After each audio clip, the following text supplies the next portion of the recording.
Hi everybody, welcome to Talking Teal, Season 8, Episode 6. I'm Leon Cohen. And I'm Mimi Torchin. And we're Lady Parts TV. And we have a lot to say. We have a lot to say because you had a lot to say. Yeah, which but also always because makes us we had happy. a lot to say, so the combination is a lot. Deadly. So we're going to start with the charities, which are very easy this week. We basically just want to encourage you to... Please locate your local food bank and donate to it. Right, and this is something you can do anywhere in the world. Everywhere in the world there are people right now who need help. I mean, not that, you know what, it's not that way all year round. It's just... It's exaggerated. It's exacerbated. Yeah, exactly. Mm-hmm. And thank you so much, everybody. You all tried to get your emails in early, and if you didn't, you apologize that it was close to the deadline. First of all, you don't need to apologize that it's close to the deadline is there for a reason. But I really appreciate, when you can, send it early, and a huge help for me, so thank you. And thanks to everybody who turned up for the Lady Parts show. TV Award. It was really fun to have the chat with you. I really enjoyed it. It made it a lot more enjoyable. Thanks a lot. And if you didn't watch it live, you can now watch it as it is on our YouTube page, so you can enjoy it retroactively. And speaking of retroactively, I just want to say there's a phenomenon that I've discovered, which I don't get, but I love, of people like Peter, who just wrote to us this week, who watch Talking Teal before they watch the actual season. Not out of choice, but because they don't because they don't have access to the... Usually what happens is they're in US or Canada or somewhere where they don't have access to the show until it comes to Netflix, but they can't wait. They don't want to wait, and why would you? So they just watch Talking Teal while they're waiting, and I would think it's a huge spoiler. Full of spoilers, yeah. But anyway, we're happy to have you. Yeah, I love it. So thank you for watching. And you can always, wait for the season. Oh no, but then he can't write in. Never mind. No, well, he can't write in anyway because he has no idea what's going on. Oh, right. So you can wait until it's over. But actually, watch Talking Teal along with the episodes. Yeah, well, yes, if you want to. They're on our website. But, Peter did have actually a couple of things to contribute, even without having watched. And I'll relay them when the time comes. But before that, Mimi, I want to tell you what Ryan said. And thank you, Liron. No, it's because it's for you. Oh. And Ryan says, I have realized one of my favorite parts of Talking Teal is when you both talk about Trump with such disdain. I watch Talking Teal when Mimi has I enjoy Talking Teal when Mimi has a passing dig at Trump. I know he's not a character on Wentworth. He would give the freak a run for her money. He's too stupid. Now, I'm trying to understand what his challenge is, and he hasn't answered me. I asked him. Perhaps I can see this as my own Talking Teal challenge, getting Mimi to, perhaps without knowing, too late, Ryan, describe Donald Trump, whether we compare Anne's treachery or the freak's craziness to him. Would it be possible that someone like Juice, Anne, or Smiles would vote for him? So we're not going to go into politics at the moment, because then we really will go into like a 4-hour vlog. But Ryan, do explain to me exactly what the challenge is, because if it has to do with doing something bad about Trump, Mimi will probably be up for it. Not only that, it will probably happen. I think definitely Juice would vote for him. Now, a couple of you have eulogized Wentworth in your emails now that it's officially wrapped shooting. And it was an emotional day on Instagram to see all the writers and the crew members, and it was an emotional day. But for us, we still have a long way to go, because we have all this... And next season. Right, the rest of this season and next season. So we're going to save our thank yous and goodbyes, both to the wrap party this year and to next year's party. But I do want to echo what Lauren said. She said, today filming of Wentworth wraps and it's done forever. So the days are numbered now on these Talking Teal opportunities too. So if you've been thinking about writing to Talking Teal, and for some reason some of you have been saying that you needed to muster up the courage, not many opportunities left. So and we're not scary. We're not scary. Alrighty, so there's one thing we need to get out of the way before we get into this episode, and it is what many of you wrote this week and how we feel about it every week. Where the fuck is Marta? I tell you, I am just going crazy. And I feel her absence. Even though we have a plethora of characters, there's something that she's going to bring. We know that she's coming. Know. And it's like, first of all, you're going to introduce a whole new storyline in the last, second of the is it going to be the last 5 seconds of the season like last year with Joan? It better not be. It better not be. Secondly, now IMDb has completely given up, and now it doesn't even have Wentworth on Marta's filmography at all because they decided that it was a hoax, that it was a ruse. It's a conspiracy theory. I am, and now that, since we know she's supposed to be there every week, we just get disappointed. And many of you, all of your emails, like, where the fuck is Marta? What's going on? You know. Now, Sheila. Now, for those of you who asked for us to interview her, let me just say this: we have been trying for years now to interview pretty much everybody. And as you saw, we got some really good interviews earlier in the years.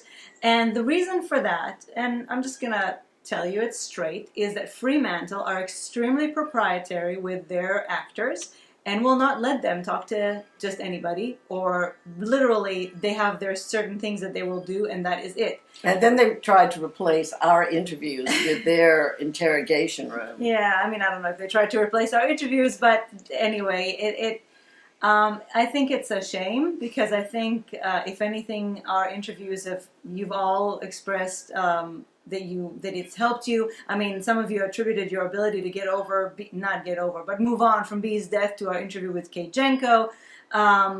We've really enjoyed our interviews with the Wentworth people, and I think that, and many of them, by the way, have expressed the desire to talk to us. Exactly. But they cannot because they're not allowed to. So we're hoping that down the road, when maybe in a few years, we're hoping. I mean, it's not going to be as relevant, but we really are still hoping to get that. And we've been talking to these people, and hopefully they will be able to talk at some point. But it's pretty depressing. So, yeah. All right. So to the episode called Fugitive. Written by Marcia Gardner and directed by Fiona Banks. Oh, lovely. Two women. Not only 2 women, but Marcia Gardner, head writer. You know that those are the big episodes, usually, the ones that they deal with themselves. This episode actually made me create a new graphics to describe how I felt because I couldn't express it in words after I watched it. And this is the graphic. And this is, I think I'm going to have to use it throughout the next, whenever I feel like in distress. I love that graphic. Whenever I feel in distress because of the show, I'm going to post it. You have some general reactions. We'll get to every single one of the storylines and the characters, of course. We're going to be here for a while. But we just want to touch on a few of your general reactions and then give you our theory. Because separately, we realized we came to the same theory. Exactly. When yesterday I said to Mimi, I have a theory. She said, I have one too. And I said, all right, just tell me yours briefly. And then we realized it was the same theory of what right now is going on with the show and how we feel about it. So we're going to start with some of your reactions. The first one is Bridget, who is saying, the whole episode was lackluster to me and anemic. Seemed to be so slow, or am I impatient? Rachel? I feel you're a bit impatient because I don't quite feel that way. It was pretty packed with things, but just hold on a second. Rachel? I'm not sure how to express how I feel about this episode. A lot happened, but it all seemed so rushed. It's like they've decided to sprint to the end. There were no everyday moments in this episode, no comic breaks, not even for a second. I guess that's how it's going to be until the end. Just a rush to get a bunch of story in before it's all over. Life and death drama doesn't mean as much when you haven't been given the chance to invest in the people involved. It just doesn't seem like Wentworth to me. Now, I have a little comment about that, okay? Yeah. I think we're already invested. There's many characters we've known for years, and so we don't think that's the problem. No, and I'm kind of invested in Lou and Reb already, so I'm not sure that I agree that it's investment that is lacking. And also, I think that there were comic breaks, and in fact, my favorite part of this episode, and that just goes to show you that something was terribly wrong, was Joan. And she was the comic break for me. She was, because it was so unusual. It was hilarious. Mm-hmm. It was brilliant. We'll get to it. I have a lot to say, and you have a lot to say about that. But anyway, Betty says, this season has so many plot lines, I think I need a nap. Hi, Betty. Yeah, but this just shows... Why am I saying hi to This just goes to show you how meaningful this episode was, how strongly Betty felt about this, because usually she will rant to me, but when I say send an email to Talking Teal, she won't. So this time she sent an email to Talking Teal. Garrett? Garrett says, I am dying to hear everyone's opinion about this episode on this week's TT. I've been reading very positive comments on social media since it aired on how great an episode it was.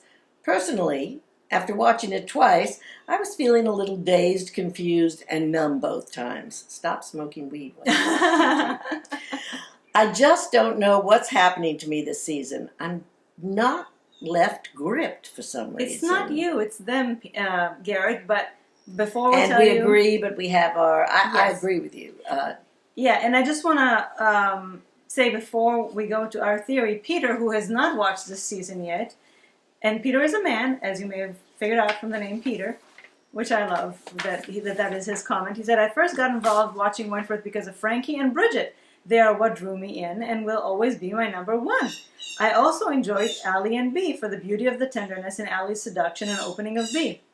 I really miss the influence of a strong couple, lesbian, on the plot, although there have been many plot lines that have kept me engaged. So, and the reason I also read Peter's comment is because there is the fact, we've talked about it many times, that we are lacking a couple. But we have a theory that goes beyond the couple. And do you want to start or should I? Well, I'm going to have to read, but... Go ahead and read. Okay. Liron doesn't like me to read my... Liron doesn't like me to read my notes, but I can't remember them. So, give me a break. I'm 73. Anyway, what I was saying, Garrett, was that I really do very much agree with that. The problem, I think, is the focus is all over the place. There really is you mean there is no focus? Exactly. It's the lack of focus. Most series we watch, and it's true, has one or maybe two central continuing storylines, and then everything that happens around it is brief and maybe a throwaway or contributes to these particular focal storylines. There's lots of, color on other shows, but mostly there's focus. On Wentworth this season, there are so many big stories, which splinters the focus. And Sheila hasn't even arrived. So I think it's that splintered focus that keeps us all going, there's nothing for us to hone in on and really attach ourselves to. Well, I'm going to take your theory to the next level. Oh. Yes, because we always talk about character versus story. To me, what's lacking is a clear protagonist. Now think about it. Most shows, and you will notice, do a little experiment for yourself and watch the first episode of some of your favorite shows. You will always see that the audience is brought into the show through a character that we've become aligned with, and we are introduced to this world through that character. I know the Blue Jays. Angry Jays. It's a theme that, it's 2020. Why wouldn't they be angry? So we were introduced to Wentworth through Bea. And everything we saw in Wentworth was through Bea's eyes. And it was very smart because Bea is one of those people whom we could relate to as an audience. She was an everyday person who, because of circumstances, ended up in this horrible place and now had to completely familiarize herself with the prison, with the people, with how it works. And so we learned everything through her. And Bea's trajectory, her storyline, was so complex and so well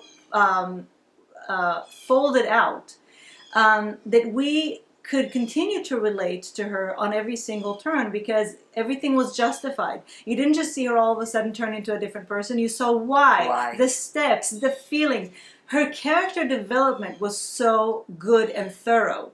Now, that doesn't mean that there weren't other interesting stories but happening. But you know what? We also related to those oftentimes through her eyes. A lot of the time, we learn to relate to those characters through her, I think. Don't you? I don't know. I mean, Frankie and Bridget were their own thing. Well, and, of course.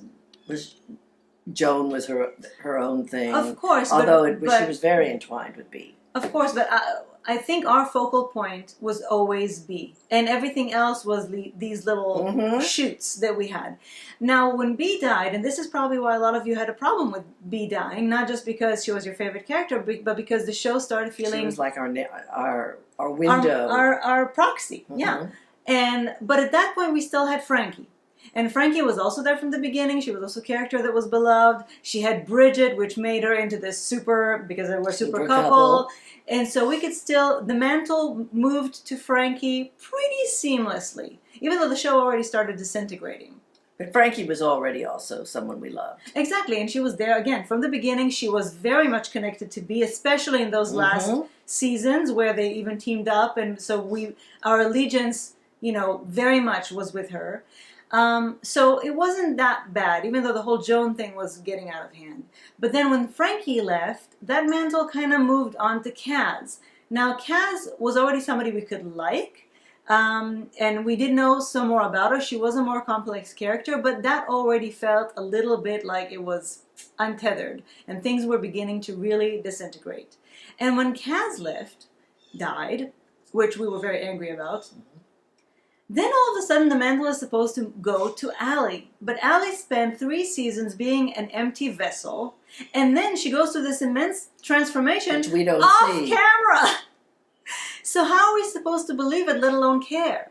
So right now I think we feel untethered. We feel like there's nothing to grab onto. There are too many. What happened, I think, is they put too much focus now on showy moments, on shocking moments. So we say, wow, but we're not touched by them because we don't have any real hold on anybody's point of view that we can feel this is our focus, this is who our proxy is. Right. I think that is very much lacking. It's so diffused, it's all over the place, there are too many characters, too many plot lines, and they put the emphasis too much on, again, their stories rather than true character development. Why do we love those moments of family and emotion and insight?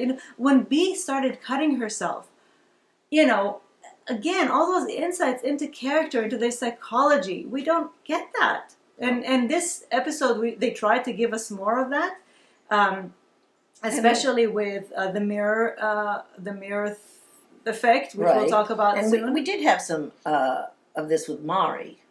Yeah, we have seen some. But again, I don't feel like any of the characters is somebody that it has been built or constructed well enough to make us our proxy, right? Yeah, to make us truly feel, that's our person. That is somebody that we can truly relate to, or at least be taken on a journey with in a way that feels that all these ups and downs feel like they're justified. There are a lot. Wouldn't it be fascinating if Kath Maxwell became that person? That would be fascinating. But and maybe some of you are saying, well, we can't really relate to some of them because they're, criminals, or their storyline is their story or they're all their criminals. life. That's why they're in prison. Well, yeah, but again, there's somebody like B who kind of ended up in that situation. but also, most of television right now, which you will see, is mostly anti-heroes. It's the rise of the anti-heroes. People that are flawed. People who are doing, many of your favorite shows are people who are very deeply flawed, if not just outright bad. But you still allow yourself to align with them because ultimately you have to. Well, first of all, you have to find somebody to align with. No, but it's also about how it's constructed. It's how, again, we keep talking about the Americans. I don't know if you've seen it. You should. You should. Russian spies on American soil who are literally actively sabotaging America, but and they do terrible things. Terrible things. But in that first episode, they construct that episode so well to make you immediately align with them before you even understand who they are. And by then, you're so much attached to them that then you kind of justify everything they do. And even when you know it's not right. It was brilliant. That was really brilliant. And we're going through the same thing with Bloodline, not to the extent, because it's no American. Oh, I feel that way about... I could care less about Bloodline. About John. I could care less about any of those people, honestly. But well, I feel that way about but there are plenty of shows like that. Not the deep attachment to it, but John is our protagonist, and John is shady. But the point is that there are many shows like that, and you still are invested in that character because of the way they're constructed, and because of what we know about and because ultimately we're all human. And so if they connect you with enough of the person's humanity, then you can relate to them on some level. I was thinking about B, and there's people like B are why certain people, no matter what they did, if there's enough reason to keep them out of prison on probation, They should. They should not be put I in know. prison Well, because especially- they inevitably end up committing real crimes. And it's, of course, oftentimes the case with women because, oftentimes women either come from abuse or, respond to a bad childhood abuse. And prison is a very unhealthy, violent atmosphere. All right, so this is our theory. We'd love to hear your thoughts on that. And David encapsulates a lot of what happened in terms of the psychology of this episode.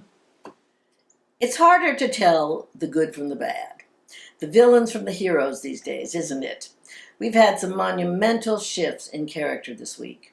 There's a compelling dynamic starting to materialize in which the characters we have championed as heroes are starting to become villainous, and the villains are starting to become empathetic. We're through the looking glass and everything is turned on its head, shown quite brilliantly through the choice of shots used when Joan returned to the prison. The camera literally flipped upside down to tell us that this isn't going to go down as we think. You mean we're not in Kansas anymore, Dorothy? Season 8 is showing the true fallout from the events of Season 7, emotionally and politically, and strict new regime. They've taken the characters we all know and love and evolved them in such interesting ways, mostly through the undisclosed PTSD that all are suffering from Season 7. Prison changes people. Fundamentally good people become bad, having been shaped by fear, anger, and trauma. The audience is now questioning its allegiances. We're being allowed to explore in more depth the psyche of all the main players, and we're beginning to understand how circumstance can turn good people bad. And I just want to say, a little off the track, is that statehood, which you all should...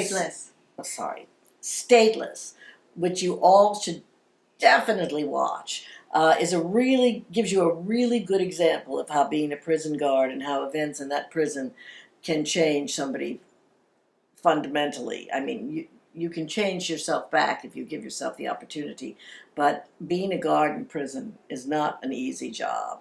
Well, this is both about the guards and the prisoners. Everybody right now is at a fracture point. And this is shown to us very clearly with the use of mirrors and reflections in this episode. And we have many, many of those, and I'll list them for you here.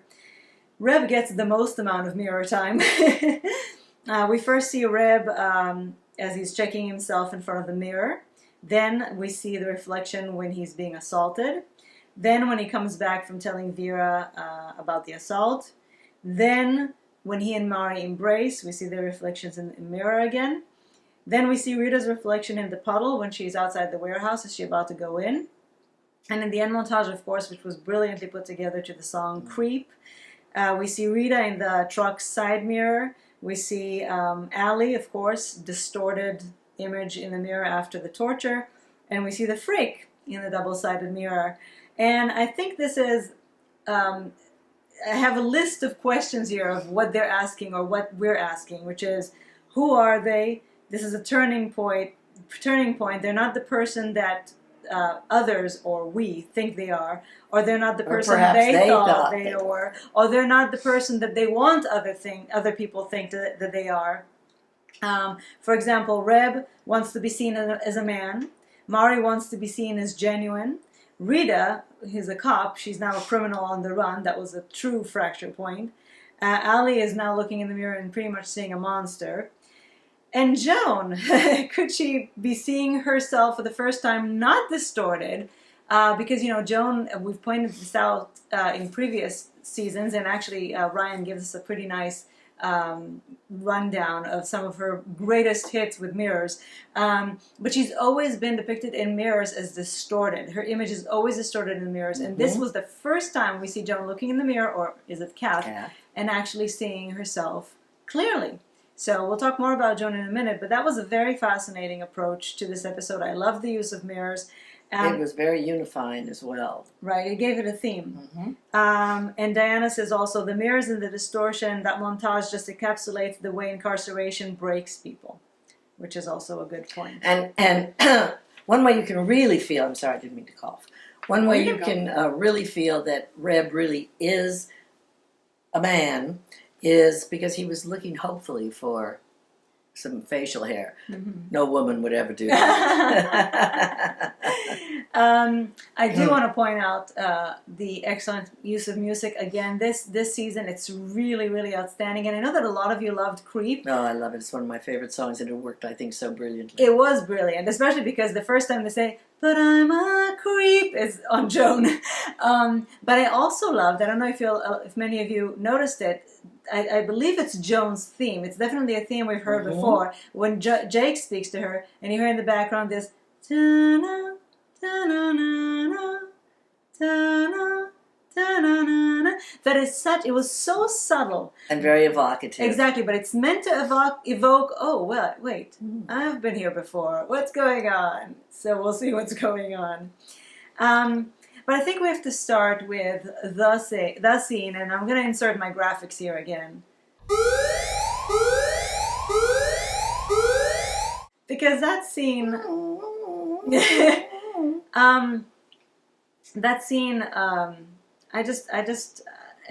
I the only one who felt very uncomfortable with it? No, you're not. No, right? Because No, actually made not me many kind of of you sick. said that. And it reminded me a little bit of how I felt when Joan cut out Juice's tongue. But it was different because I expect something like that of Joan. It was so gory and horror-like. But in this case, it wasn't even as explicit as much as it was shocking when it came from Allie and even Boomer. It was very, very uncomfortable to watch. I didn't get that a lot in the emails, but we felt that way. Yeah, I did. I hated Boomer hitting her. Right from the get-go. I hated her punching her. And, of course, the waterboarding was shocking. Absolutely shocking. Now, it was probably meant to be shocking, of course. Well, of course. But it was shocking, like, beyond the... Really make a big statement of where Allie has... Well, yeah, but before we talk about Allie, because yes, it is interesting, and you have a lot to say about Allie. But who the person I think that this scene really reveals. Ryan will tell us, or are you going to read first? Well, I was just going to say. Well, why don't you say? I was going to say who it is, but I'm sure you already think. Let Ryan say it too. Ryan. Wow, Wentworth, what a scene! It made us all perhaps understand Boomer and Allie's outrage, but Judy, where did that torture suggestion come from? Torture does not work, whether it's employed by illegally occupying soldiers or conducted by tyrannical government. Trump. Torture does not work. Rather, only produces false confessions. Judy would know this especially if she is a social justice conscious activist. Now, this is again why I love your emails so much, because many of you said the same thing, but with different ideas. So we're just going to read quite a few of them. So Rachel says, Judy may not be the heroic crusader after all. She doesn't hesitate in suggesting waterboarding Mari. She doesn't seem to have any concept of consequences at all. She doesn't think things through, and that's not good for anyone in her orbit. Other people will pay for Judy's impetuous acts. David? Maybe she is a little the sociopath in there. Again, many of you see this in different ways, and Lily, in the end, really puts it all together. David? I think it's safe to say we'll eventually learn that Judy Bryant really is a terrorist, which Ron has mentioned to me. They've lured us into a false sense of security. They've made her one of the family. This seems to be a recurring theme this season. Evil isn't always transparent. Sometimes it's present in the last place we expect. She took absolute pleasure in waterboarding Mari. Although, to her credit, she also was the one who said, no, she would have broken by now. Stop. Right. Mari tells me... Sorry, Mari. Something tells me. Something tells me she has done this before. But unlike Allie, Judy isn't driven by emotion in this scene. Judy is efficient and knows exactly how to get what she wants. She figured out Mari was telling the truth pretty quickly and suggested they stop. She is well schooled in the art of torture. Could it be just because she has watched it on videos? Or could it be because she is an agent herself? Or she maybe experienced it. That's me. There's more to Judy than just being a whistleblower. I think she's going to become tremendously dangerous. I think you're right, I think David. you're right, David. Diana said, just the kid Judy, almost out of academic interest, suggests Allie use waterboarding to torture Mari. I see that. It was like, oh, I have an idea. Oh, I've been dying to try this. You know, something like that. Tie-dyeing. Let's tie-dye. No. Kathy says, they didn't show very much of Judy this week, but there was a big clue. If she's only a hacker, where did that waterboarding idea come from? There's a lot more to her story. Now I'm starting to believe that she's not only a terrorist, but she's some sort of a leader in whatever group she's involved in. Only a highly trained person could do what she does on a computer and knows torture techniques. Well, I just say about the torture techniques. Anybody who watches any of these kinds of spy, terrorism things knows about torture, and especially waterboarding. But I could torture someone. All I need is a battery and some hookups. To your nipples? Not to my nipples, to their nipples. I'm not torturing myself. You know, I know that you can hang people with their feet barely off the ground. Stress positions, and waterboarding is like torture 101. And heavy metal music. Heavy metal music, day and night. So you don't really have to be in any kind of a cell. You don't, but it shows her psychological. Yes, exactly. Exactly. Bridget said, "Don't get me mad." Bridget said, "Hey Judy, Myth thinks you're a terrorist." What Judy showed us there, that came from her core. It really surprised me. There is something dark and sinister brewing inside her. Finally, Lily has like a whole thesis, and it's brilliant. Thank you, Lily. Yes. Let me take a deep breath, Lily. Remember last week when I said I liked Judy's character? That it would be a great storyline if she was a terrorist, but that I would absolutely not like it? Well, I confirmed this previous statement, even though there are still some changes of opinion. The most important being that now I hate Judy. The big one. First, I hate her for suggesting to use this horrible torture method on Mari. And even though I'm not Mari's biggest fan, but I do like her more and more, it's still inhuman to treat someone like that.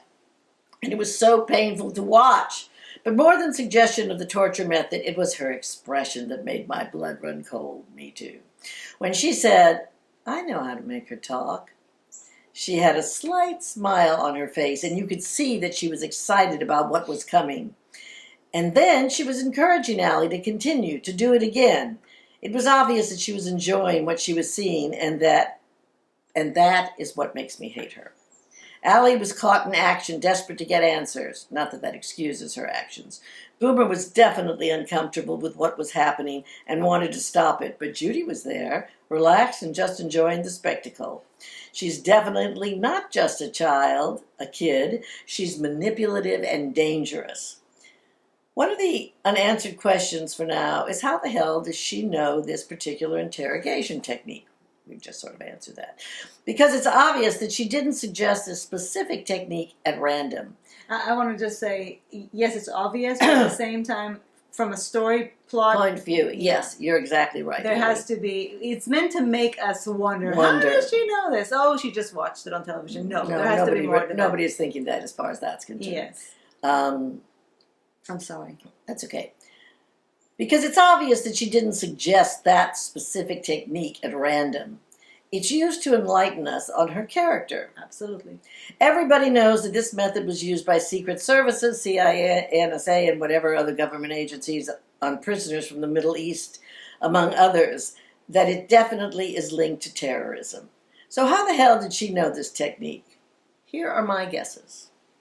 Like everybody else, she just heard and saw it on the news at the time.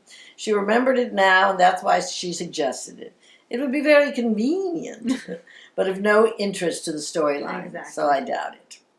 She was arrested before this kind of technique was used to make her...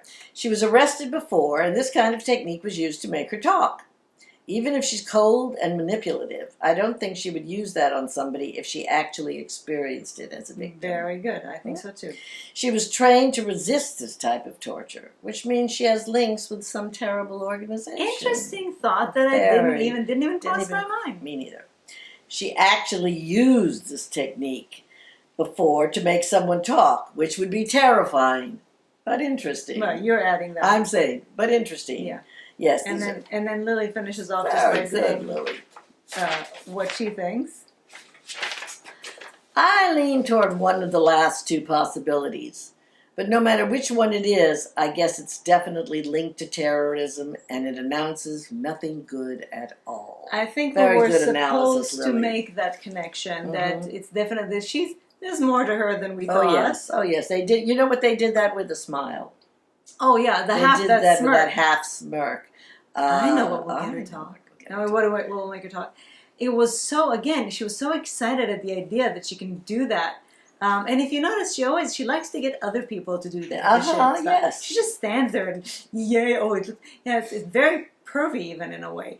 But I think we were definitely meant to question: is she really a terrorist? I think that all these proclamations, "Oh, she's just a kid. Oh, she's just a kid," that was already a big red throw us flag. off the track. Oh, please! Right. To me, it's just meant. Oh, wait a second. She's not just a kid. You wouldn't protest too much, you know. Mm-hmm. So. We shall see how much we like Judy moving on. Well, I have not really liked Judy from the beginning, to tell you the truth. No, but I gave her a chance. I gave a chance to build her up for me. Yes, absolutely. But I didn't find her charismatic for a second. And I liked her intelligence, and I liked her. Yes, of course. She was a different kind of a character. Appealing. But I wasn't drawn to her. I liked the fact that she represented a different kind of prisoner. Mm-hmm. I thought they had a great opportunity to show that sometimes prisoners are the good guys who are actually trying to make good change in the world, and the governments want to shut up. Obviously, that doesn't seem to be the way that they're going. Well, we'll see. It will be especially interesting if it does turn out that it had something to do with Anne's daughter's death. I don't think it does. I think what they were trying to show us, though, that Anne just had a very specific low bar to everything that has to do with terrorism, and that's her bit with Judy. I don't think and she was who could actually blame there. her? Okay, shall we go to Allie? I'm kind of afraid. I just want to tell you what Peter said, and Peter, again, has not watched the season yet, and he said in his email, "I do think that Allie is rudderless since Bee's death. Whatever she's doing now is just filling time till the seahorses can be together again." Well, I don't know if this can be said after this episode, but I hope this will be a turning point for Allie. But let's talk about what happened in a good this way, episode. because it wasn't a turning point, a good turning point. Well, her last turning point happened off camera, and it led to her being, who she is now. I mean, it happened on camera, but then the transformation happened off camera. We should have some flashbacks. We're not gonna at this point. Know. So I'm hoping that this turning point is gonna be different, but I just don't know where she can go right now, because she has to live up to a certain image that she's built up, and if not, she's gonna die. If she doesn't die, top dog will be taken from her. And you don't always have to kill the top dog to become More top dog. often than not, they lose the position while they're exiting the world and the show. As Lou pointed out. Yeah, exactly. That's why she's supposedly not interested. Linda says, "I think Allie's losing the plot a bit." You think? Bridget? Bridget says, "I love Allie, I really do. But she has to be the worst top dog in history. Boy, she sure has a high-pitched screech." Yeah, she does. "I don't think a top dog should sound so hysterical. She needs to work on sounding intimidating and threatening." Well, I don't know. When she went through the interview for top dog, I guess they didn't go over all the qualifications. Yes. Then, on the other hand, she is quite the torturer where Mari is concerned. But that's all about their past and their relationship. That's not about Ruby. Mari was never a favorite of mine by any stretch of the imagination, but I started to cringe through that. I was again talking to the screen. "Hey, that's enough, Allie. Stop it." Me too. Of course, I always talk to the screen. Yeah. I just like that. Diana says, "Didn't we want Allie to show some character this series? Some people are probably better off left bland. Mari's sweet Allie is no more. She's a tormented creature looking at a crazy woman in the mirror." Mm-hmm. Go ahead, Rachel. Rachel? "Allie seems to be stuck in the anger phase of grief. I love that, Rachel. And who could blame her? Everyone she really loved is dead. The woman who murdered her lover is back, even though she had closure. She's the top dog with virtually no crew. That is That so sucks. dumb, really. Lou is a pain in her ass, and she stole Allie's steam press. The staff are no help to her at all. Ruby has disappeared with no explanation, and Boomer is the voice of reason. Topsy-turvy, you're right, people. Mm-hmm. Anybody would be nuts in that scenario. Allie is slowly but surely losing herself with every violent act she commits. She is the mirror to Joan, who will find herself with every attack she endures. There's even going to be a scene with these two and a mirror next week. Will somebody smash somebody's head into a mirror? Well, I don't know. I think maybe Rachel saw it. Did she see it in the preview better than we did? We don't see the preview very well. That's very good, Rachel. I really agree with everything that you said. Lauren says, Allie going psycho on Mari over Ruby was a bit of overkill, don't you think? I mean, I see the way the writers made it look like Allie thought Mari could be involved in disappearing Ruby. But geez, Allie fully tipped over the edge with rage on this one. I mean, seeing Allie punch Mari in the face was kind of satisfying, but it got weird real fast. I think Mari was correct in saying it wasn't really about Ruby, but more about her and Mari. This was the catalyst that got Allie ready to stab or cut her. And Garrett says? That final scene of Allie in the mirror summed up things perfectly. She is a total mess. I know it's been said before, but we really needed to see why she was selected as top dog by the women and why she herself decided to take on such a role. She would make a brilliant peer worker, but top dog is just not for her.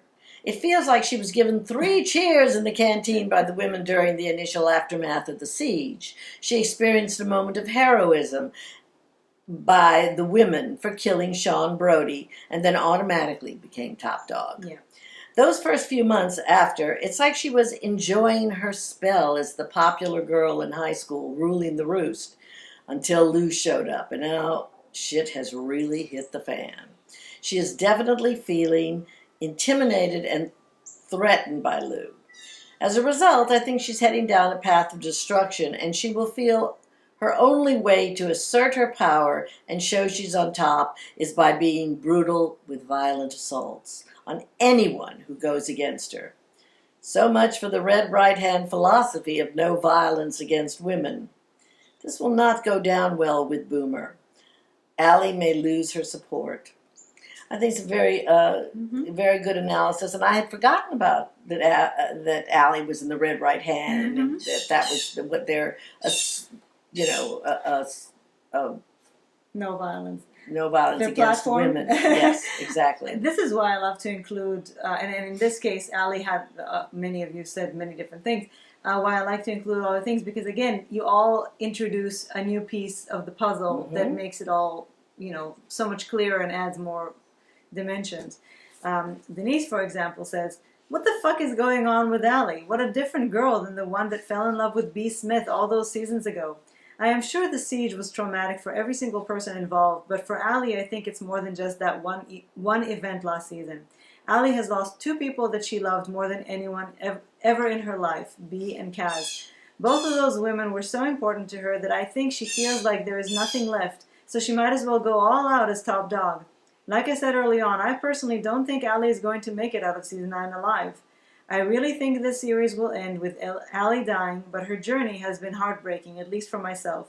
I know some grew to dislike Allie because after season 4 she just kind of existed for other people, but now she has balls to walls kicking ass. Yeah, I never disliked her, but I never disliked her. I disliked what they did with her. Of respect for her. David says? It is evident now more than ever that Allie is psychologically weak as a top dog. She couldn't see Mari was telling the truth because she is blinded by her own unresolved emotions. That final shot of her distorted in the mirror shows us that she is breaking. It shows that this tough image she has painted is just that. And how interesting that is. Now, Allie's reflection is distorted and monstrous, whilst Joan appears to see a clear vision of herself, probably for the first time in her life. Allie is starting to lose herself. Unlike other top dogs, she is driven by rage and emotion. She is facing a long sentence, and maybe she hasn't fully come to terms with what that means. She was hailed as a hero after the siege, and probably got caught up in her own hype. But that fanfare has ended, and now the women are looking for her true leadership. And as much as she tries, she's just not up to the job. Then in walks a former top dog who possesses all of the qualities it takes to be a leader, and Allie feels completely inadequate. Lou is charismatic, physically imposing, fearless, and threatening. Everything Allie is not. But as we know, Lou has no intention of taking the position from Allie. All top dogs end up dead, according to her. She's starting a fight she can't finish. She has become reckless and has lost all empathy. Waterboarding Mari shows just how far her humanity has fallen. She is sick of being lied to. She is sick of bad people getting the upper hand. And I think in that moment, all that pent-up grief and rage just exploded. She is treading water, and I've no doubt she will sink before this is over. Very good analysis, And David. sad. Very, very Again, tragic. They go on for 3 seasons to do nothing with her. Very, very tragic. And finally, Lily says, "Let's talk about Allie. What actually happened in her head when she was torturing Mari? As top dog, she advocates no violence and only uses it when absolutely necessary. So how could she go so far do that? I know that she's close to Ruby. I get that she was worried and scared that Mari hurt her, but I don't really understand her overreaction. I could totally understand if she reacted like that after Bee's death, but for Ruby's disappearance, I cannot buy that. Probably because I still don't care about Ruby and because they never had real chemistry. I guess that there is more to Allie's reaction than Ruby's disappearance. First of all, she just learned that the freak, Bee's murderer, is coming back to Wentworth, which could easily mess her up. And then, it's the first time she actually confronted Mari after the siege. When she was torturing her, I guess it was more to punish her for the siege and her past actions than to really obtain information about Ruby. No matter what the motive was, what she did really impacted and messed her up. And I guess it would be hard for her to act as top dog after that.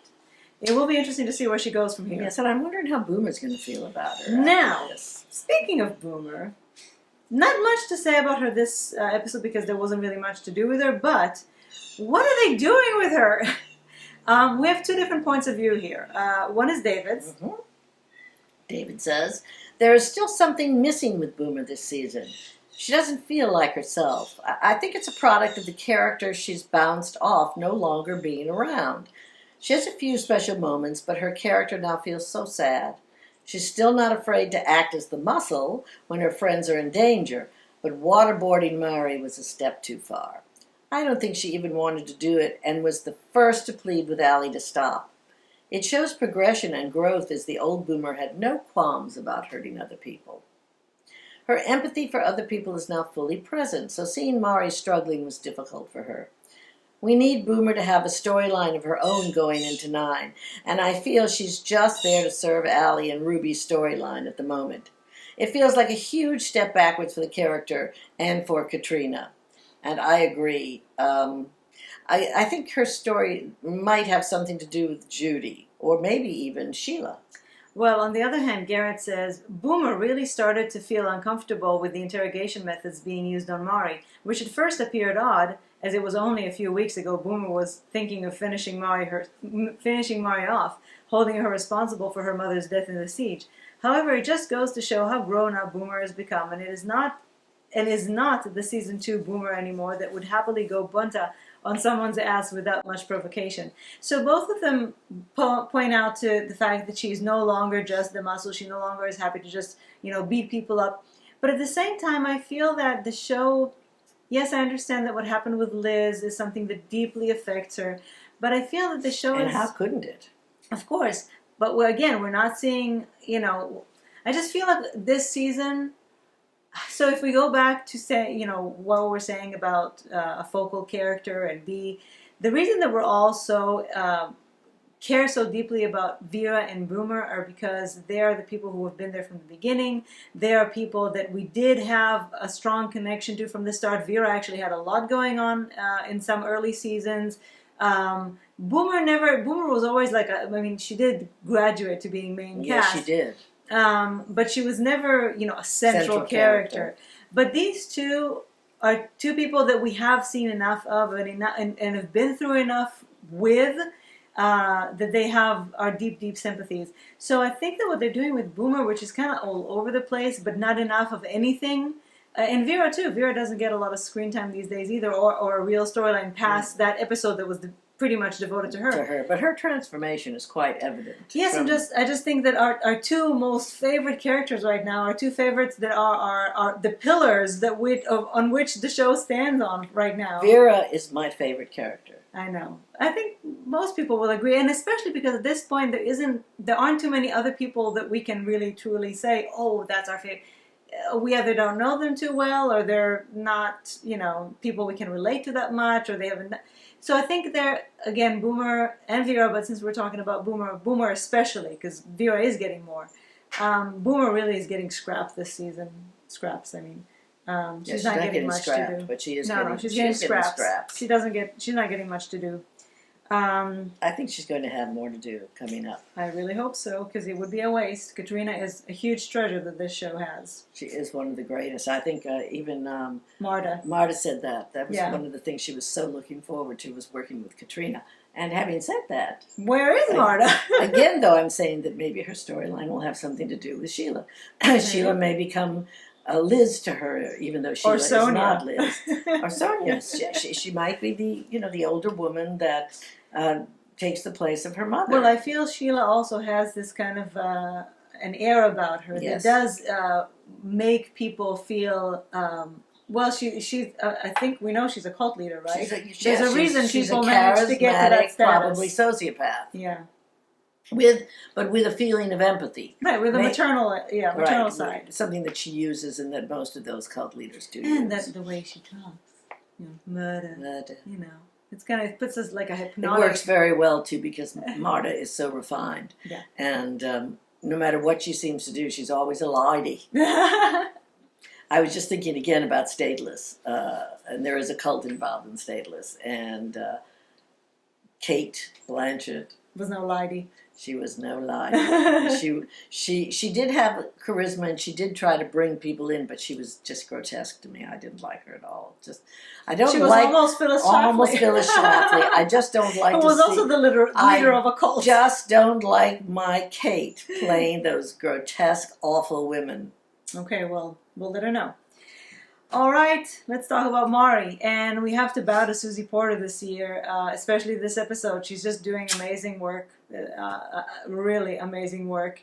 And the way that I see it, there are three main points about Mari's story in this episode. The first is her supposed redemption trajectory. And we'll start with what Garrett has to say.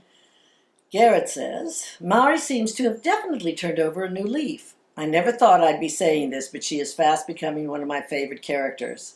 I've become slightly protective of her, and someone I'm wanting to champion more, as pickings are slim towards likable characters currently in the prison. Although that new leaf she's turned doesn't include her drug dependency, unfortunately. All her hopes with a reconciliation with Allie has well and truly been flushed down the toilet. She knew that even before the assault by Allie. Drugs may be her only outlet as a coping mechanism to dealing with a long sentence. I know all too well from personal experience that the best of good, decent people can fall victim to drug dependency in order to cope with a bad situation. However, could Mari be that dark character that finally comes to good in the end, especially as this season is titled Redemption? It was talked about on last week's Talking Teal show that, with the exception of Danny's death and the devastating effects it had on her by attacking that doctor and wanting Ruby dead, grief can do all sorts of things to a person. She's not a violent psycho. Remember, she did save Liz from a violent attack at the hands of Drago in Season 6. There was once a time where she, Danny, and Allie seemed like a happy family together. Mari needs to love and be loved. Until recently, she has no one. And I really don't agree about Mari, especially because I love Susie Porter. I just love her. And I don't like hating her character. Yeah. And if anybody can pull this off, I think it would be Susie. Well, it depends on what they write for her, though. Oh, of course. David says, she once again shows resilience in the face of abuse. Mari seems a very private woman. She cannot be seen as weak or the victim. It's probably the trait she picked up from all of her years working as a madam. She's had to deal with horrific people and violent men, and so she learned to mask her fear and sadness to save face.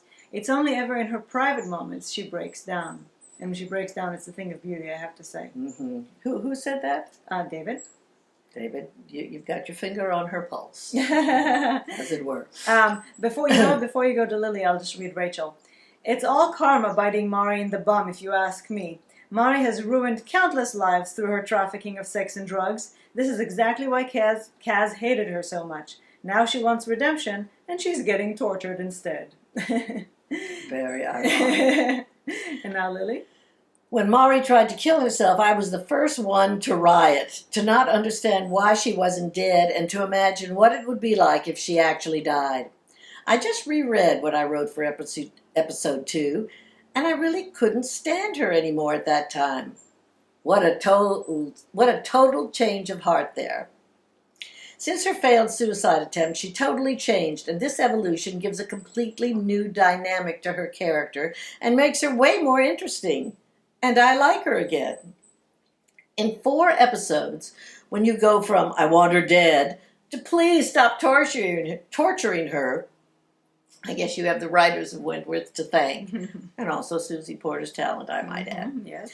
I think she has finally mourned her son, which makes her calm and at peace. Now she can start to live for herself and not just to avenge her son. Now that she totally changed, and that I like her, of course, I'm afraid of what will happen to her.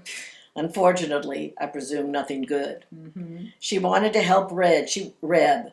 She was willing to bring gear inside, or as they say, inside the prison so he wouldn't have to see Lou threaten and torture people, and she was almost drowned for that by Allie. I think that her newfound goodness will lose her by the end of the season. She will try to protect or save someone in a genuine and heroic act, and that she will be killed for that. A few people have said that, and I think that that is a very possible ending for her. I think so too. I think at this point, death, knowing Wentworth, death seems to be what's coming from. I don't know if now or in season 9, but yeah, but hopefully a heroic one. But The people we love usually get heroic ends. Well, I don't know if we love Mari, but the people who seem to have no more story left, like that they don't have anywhere to go, they're in prison for life, so they don't have much reason to try really hard to survive. They go through some sort of a spiritual awakening, and they realize that they can contribute more by dying. That seems to be the logic of Wentworth. Well, I for one would like to see a redeemed Mari played by Susie Porter, and what. Kaz was very, very protective of the women, and there really isn't any protector left for them. Well, unless you count Allie. No, I don't count You Allie. don't count Allie. Allie is a weak sister. Allie is protecting nobody. So maybe Mari could assume she already has. How many people has she rescued in the last 4 episodes? It's sort of, or tried to. She has been a true crusader. I mean, well, this is why. Is this a time for Mari to become top dog? But this is exactly why they're thinking that as part of that attempt to help others, she will eventually sacrifice herself. Of course, and that makes perfect sense. I agree with it. I just don't want it. Because she actually throws herself, knowing that she's gonna, or if it just happens because it happens as part of her rescuing somebody else. But since Lily touched on the LSD. Let's talk on the LSD, which is the second point in Mari's story this episode. And many of you have different opinions. We will read them out. I just want to point, including me. I just want to point out that if you guys forgotten, Mari used to do drugs in prison in the beginning when Gia was. But she did heroin to calm herself down. Right, but heroin apparently is too hard to bring in. Yes, to make life bearable for her. And so now it's LSD. Let's see. Ryan says, I wonder what Mari's plan is with regards to the drug trade. It might be to set Lou up for a showdown with Allie so she can take the heat away from her. Mari's definitely planning something. And Lauren says, Mari seems to have recovered her confidence somewhat and was looking for angles to regain some control. Her suggestion to Lou about bringing in LSD was fairly forward, and I'm guessing she's trying to gain some power over the most powerful woman currently in the prison, which is Lou. Okay, that's another viewpoint. David says, do we think she wants to use the LSD to see Danny? Which was my guess. That's what I think. I think that since she had that near-death experience and then she had that dream about Danny, I think that's what she wants. She hopes that it would bring her closer to him. And Rachel? Rachel says, Mari's quest for redemption is taking a strange turn. She wants to set Lou and Reb up in an LSD smuggling scheme to help them raise funds. I have a theory. I think we will see Joan reemerge from her calf cocoon while tripping out. I also think the preferred method of smuggling it in will be stamps. Interesting and specific. Very Rachel. interesting idea, but I have a little thing to say about this LSD. I think prison is scary enough without LSD. Tripping? Yes. My whole life, I am not a drug person, except that I did smoke a lot of pot in my life, growing up in the 60s. But I think that the drug I was always most afraid of was LSD. Because LSD, you have no control. There's no sort of underlying control from what I can see. And aren't there like people in mental institutions with Yes, trips that people got who stuck in their trips that- brain exactly. and they can't come? And like there are people right now who are still thinking they're strawberries or something like that. No, because How do you think you're a strawberry? You make yourself a funny little shade. when a trip goes wrong and when it gets stuck in the brain, apparently sometimes that can be irreversible, right? Right, absolutely. Yeah. But what does that have to do with being a strawberry? No, I mean, because if you had a hallucination that you're a strawberry, that's it. You're stuck in there. That's it. For the rest of your life, you're thinking you're a strawberry. You know, with most drugs, I think, certainly with marijuana, you let yourself go and you be silly and you get hungry and you say, oh, this is a good chance for me to eat. I've got the munchies. But there's always an underlying sense of who you are and what's right and what's wrong. You're not going to, go off on someone. I always say that they should outlaw alcohol and encourage marijuana because no one ever beat their wife while they were smoking pot. It was like, oh, I'm really mad at you. Please get me another beer. Right? Yeah, I guess. So, and alcohol causes a lot of violence. But it's interesting that this LSD thing that we ran the gamut. So some of us think that it's a personal thing that she's trying to get them to get LSD so she would have LSD. Some think that she was truly trying to help Reb get more money and get under his good graces. That LSD was the easiest thing to smuggle. And then on the other hand, some think that she's trying to set them up and that she's planning something. So we really are in the dark here and we have no idea. Is the bottom line. LSD is a very, very, very dangerous drug to have in a prison setting. Maybe in controlled settings where there's always somebody who's sober and can keep an eye on things, although I have a story about that. Oh my God, but that was mushrooms. Don't try this at home. Don't try this at home. So now the third point is her newfound relationship with Reb, which is growing from one episode to the next. And we will start with Kathy. Kathy says, Mari seems to be changing her ways, but I feel she's also losing her mind in the process. She sees Reb as her child. She lost her real son, and she lost Allie. Now she's taking on Reb. Losing her mind, I think, is a little extreme. I don't think she's losing her mind. She seems I think she seems very lucid, but I think that I don't think she means it literally. Okay, I just wanted to make sure because I think that she seems actually. And now that she's been through what she's been through, she seems quite lucid. I think she means that she's desperate and that she is not the Mari that we knew before. Maybe. Yes, that's a good point. Maybe if I understand correctly. Diana says, I'm ready to believe that Mari really does see protecting Reb as a kind of redemption for not being able to save Danny. Total sense.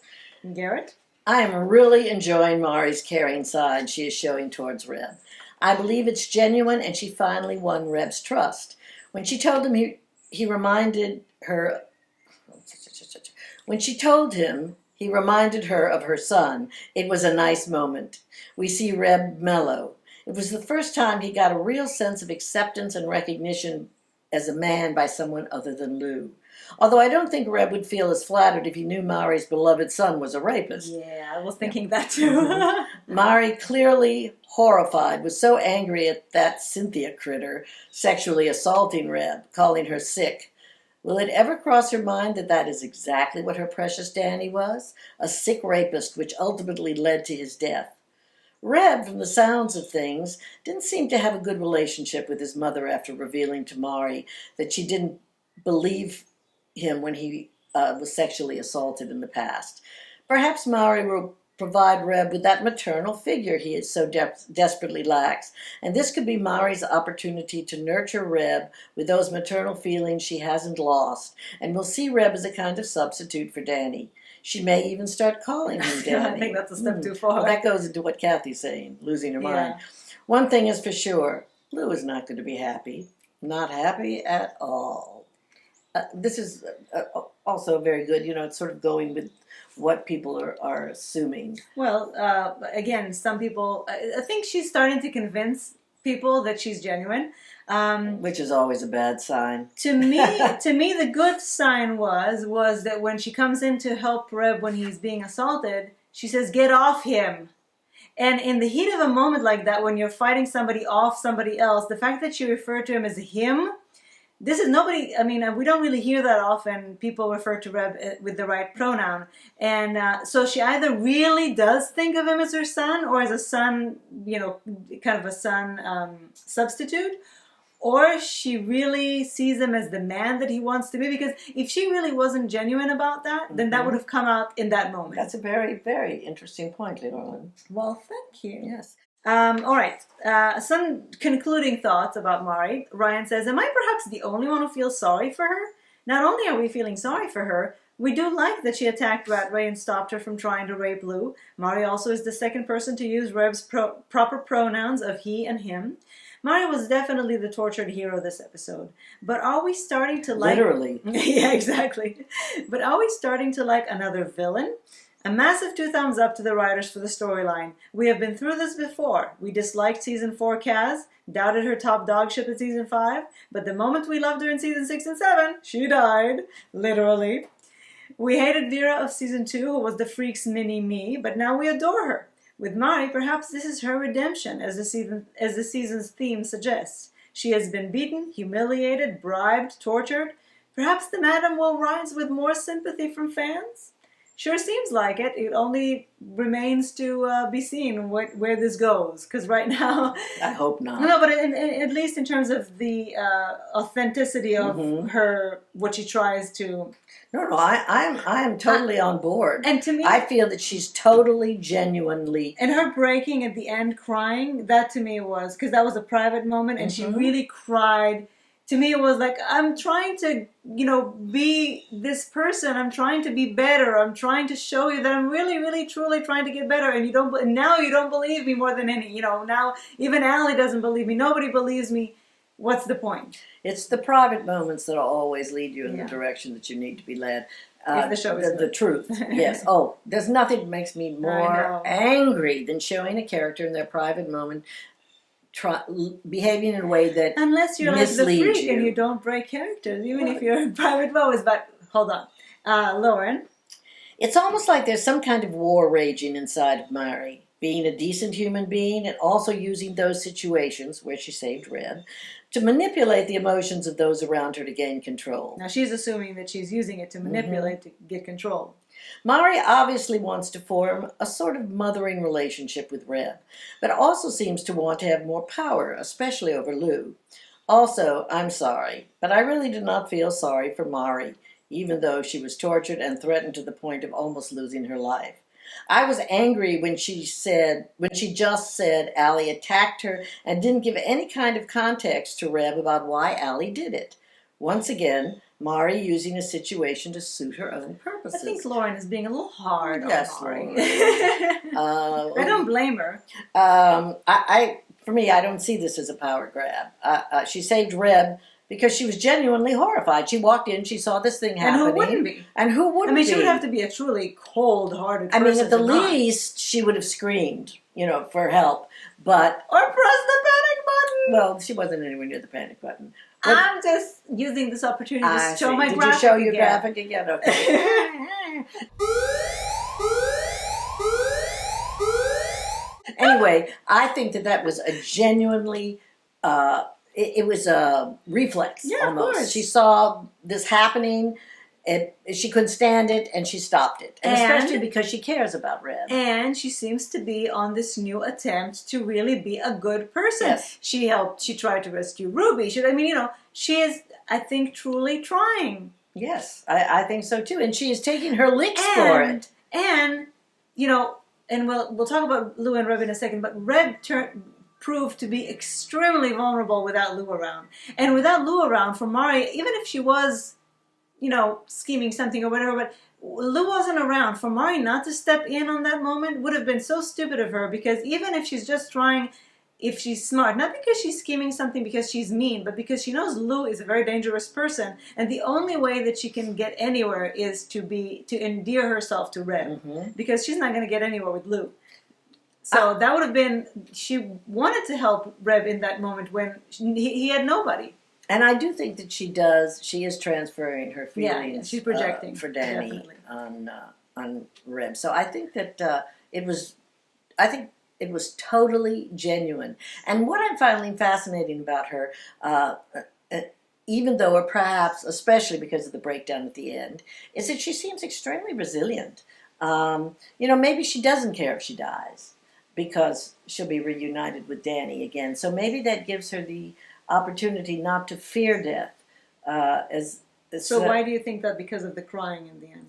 Well, it made her seem so vulnerable. It was terrifying. Maybe although it was she let all of her in private. Yes, of course it was in private, but that's why she also, I think, does want to appear not to be afraid of things. But I think that she's more afraid, perhaps, of dying than we think she is because of the breakdown. Oh, because you just said that she's not afraid of dying. No, I didn't. Yes, I said that's what it appears, is that she seems very brave because she's not afraid of dying. But in that private moment when she cried so much, maybe I saw it differently. Reb is bringing her back to wanting to live. Oh, maybe. I saw it a little differently. I saw the breaking...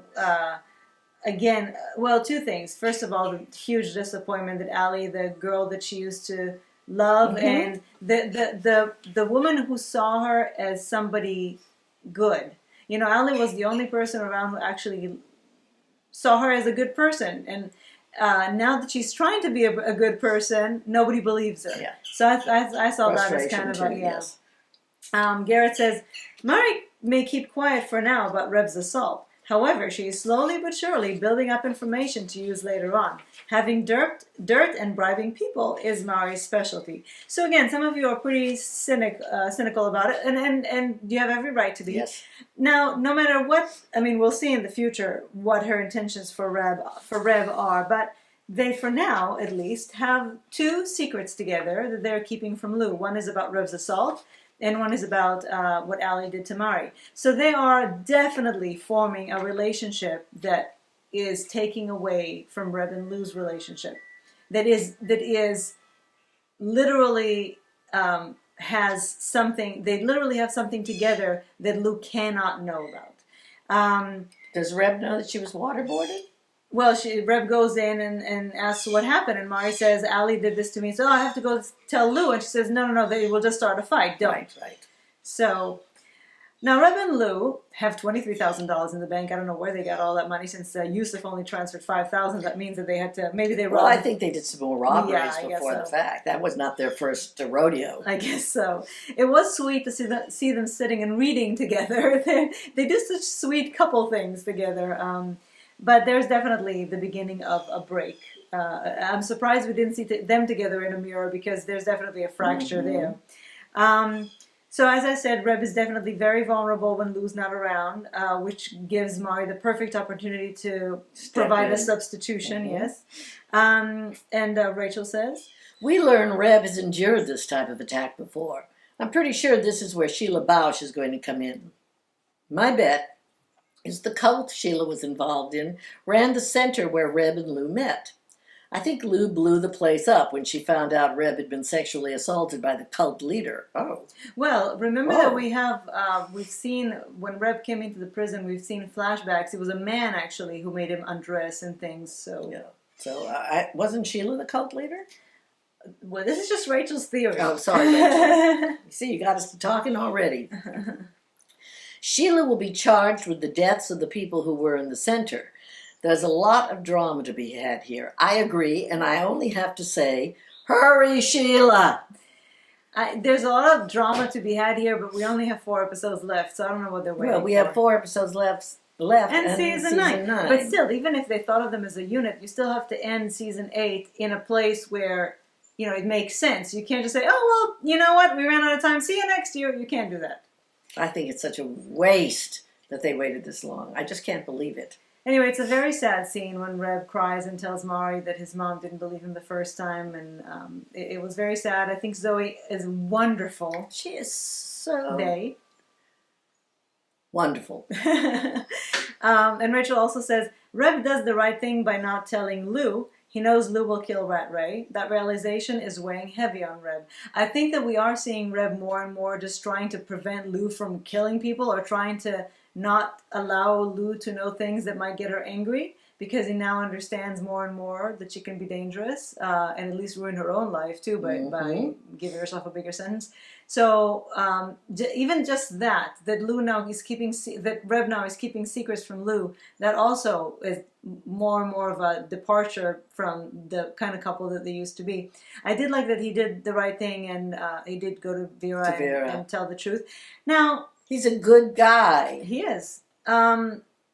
Did anybody else notice that when Mari suggests bringing in Gia, that Lou is like, no, it's too hard.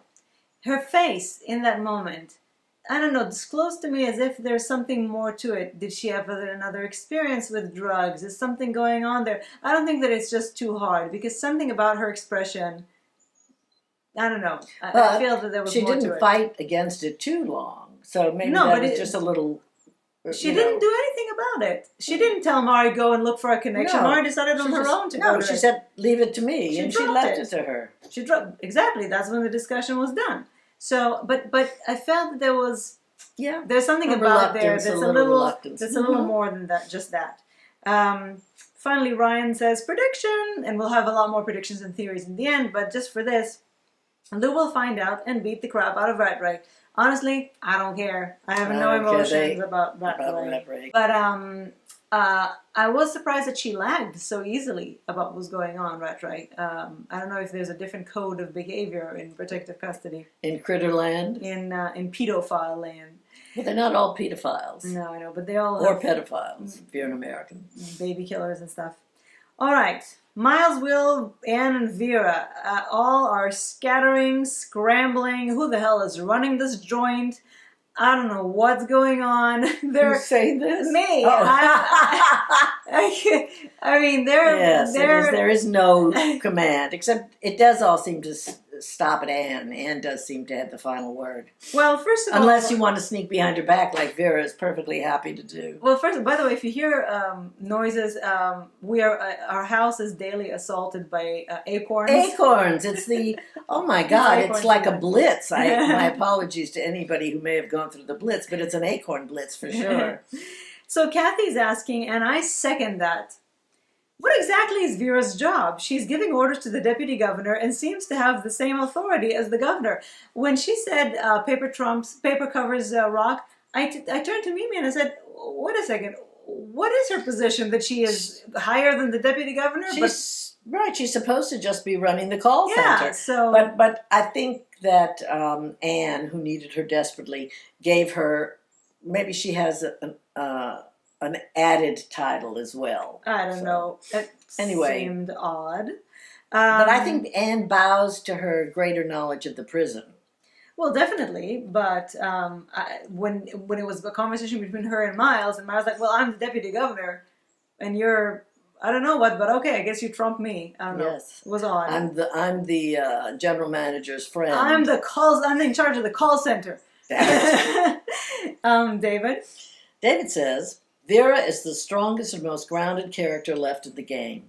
She is able to command the respect of everyone around her. She shows empathy but doesn't allow herself to be compromised anymore. 100% Great analysis, David. And again, I repeat, Vera is my favorite character. I know, but I found it very bizarre this episode. First of all, why didn't she want Miles to tell Will about Rattray and Maury? Why did she say everything has to do with Winter? Leave it to me. Don't bother Will. There's a reason about it, and I don't know what. Maybe because he and Maury had an affair. That's right. And that's right. I take it back. He's not objective. I take it back. But saying that Anne is a perfectionist? Okay, hold on. Kathy says, I wonder how long Vera is going to make excuses for Anne. She's a perfectionist. Really? Come on, Vera. When she said that, I was like, she's a perfectionist in what? Ruining people's lives and giving them slop as food? What? I don't know. I don't get it. But she did say that Anne is soon going to move on to another prison. So I don't know if it's like a rotation that she's supposed to be Maybe doing. She's going from prison to prison and sort of pulling things, like tightening a little things butterfly up. sucking out the No, blood. exactly. No, the butterflies don't suck the blood. No, I know. I changed like I like combine metaphors for deeper effect. Didn't you get it? Yeah, but it doesn't work for me when it's insane. Speaking of Anne, David says, Anne Reynolds' attitude is the closest thing we have ever had to prisoners Vera Bennett. Interesting. I think the audience is wildly misinterpreting her character, believing she is a Machiavellian game player, pulling everyone's strings. I think she's just an arrogant bureaucrat who cares more about profit than people. I think her time at Wentworth will change her, though.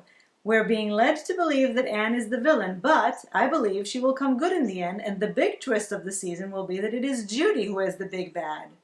Yeah, I'm perfectly happy to have that be true, absolutely, because Vera cares for her so much, and she does seem to be genuinely and cares for Vera, and I would like to see her, and she's obviously also damaged by the death of her daughter in such a horrible way. So I would like there to be redemption for her. I can see that. I would just like to say that all these people go through these things and are never psychologically assessed afterwards to see if they're still fit to run a prison. Well, she's fit enough as far as the higher ups are concerned. But she treats the criminals like they're non-human. Miles, again, the same thing, also should have been assessed and cleared by a psychologist. I would have thought that they were all assessed. Absolutely. And believe me, I think that you can fool your way through some assessments.